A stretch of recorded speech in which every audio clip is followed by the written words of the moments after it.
اصل عذاب تو آخرت کا ہی ہے نا، اصل زندگی آخرت کی ابدی زندگی ہے۔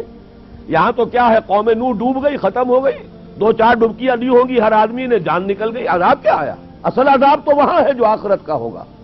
دنیا میں عذاب آتا ہے مسلمانوں پر، مسلمان ہو کر تم اگر اسلام پر عمل نہیں کرتے، دعویٰ تمہارا اسلام کا ہو اور عمل تمہارا کافرانہ ہو، نام لو تم محمد کا صلی اللہ علیہ وسلم اور اتباع کرو تم محمد کے دشمنوں کا، دعویٰ کرو اللہ اور اس کے رسول کی وفاداری کا اور تمہاری دوستیاں ہوں اللہ اور اس کے رسول کے دشمنوں سے، تم کہو اللہ اور اس کے رسول کے احکام کو ہم مانتے ہیں اور سودی کاروبار کر کے اللہ اور اس کے رسول کے خلاف اعلان جنگ کیے رکھو۔ اصل عذاب دنیا میں مسلمانوں پر آتا ہے، جیسے کہ پہلے یہودیوں پر آیا، اس لیے کہ ہم سے پہلے کی مسلمان امت وہی تھی، جب تک حضور صلی اللہ علیہ وسلم کی بعثت نہیں ہوئی وہی امت تھی۔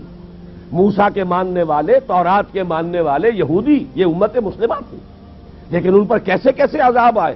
نبوکدنضر کے ہاتھوں برباد کرایا گیا، کبھی پھر یونانیوں کے ہاتھوں تباہی آئی، کبھی رومیوں کے ہاتھوں تباہی آئی۔ اس صدی میں بھی آپ نے دیکھا، اگر آپ بھولے نہ ہو کہ یہ صدی کے وسط میں ہٹلر کے ہاتھوں 60 لاکھ یہودی قتل ہوا۔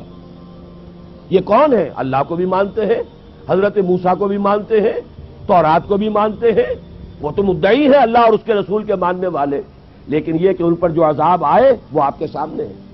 اسی طرح کا عذاب ہم پر آ رہا ہے کہ تم نام لیتے ہو ہمارا اور عمل تمہارے خلاف ہے۔ لما تقولون ما لا تفعلون کبر مقتا عند اللہ ان تقولوا ما لا تفعلون، کیوں کہتے ہو جو کرتے نہیں ہو؟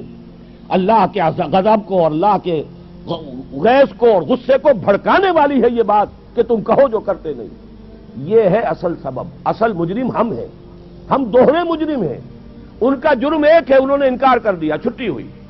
ہم ہیں کہ جو ہر روز کہتے ہیں ایاک نعبد و ایاک نستعین، اور پھر اس دن میں 50 مرتبہ اللہ کا حکم توڑ رہے ہیں۔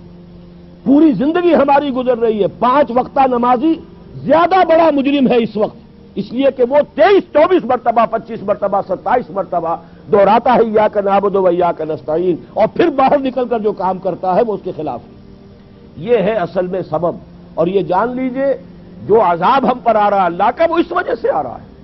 ہمارا کام تو یہ تھا کہ ہم دین کے علمبردار ہیں، دین کا ایک نظام دنیا کے سامنے پیش کریں۔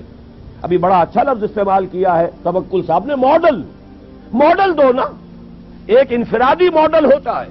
حضور صلی اللہ علیہ وسلم اپنی ذات میں ماڈل تھے، لقد کان لکم فی رسول اللہ اسوۃ حسنہ، لیکن حضور نے صرف ذاتی اور انفرادی ماڈل نہیں دیا، ایک اجتماعی ماڈل فراہم کر دیا، نظام قائم کر کے دکھا دیا۔ یہ ہے اللہ کا دین، یہ ہے اس کا سیاسی ڈھانچہ، یہ ہے اس کا معاشی ڈھانچہ، یہ ہے اس کی معاشرت، یہ ہے اس کی فیملی لاز، یہ ہے اس کے اندر تمام قوانین فوجداری اور دیوانی، یہ ہے یہاں پر قانون شہادت، یہ ہے سارا نظام۔ دیکھ لو، ٹھوک بجا کر دیکھ لو، یہ نظام ہے۔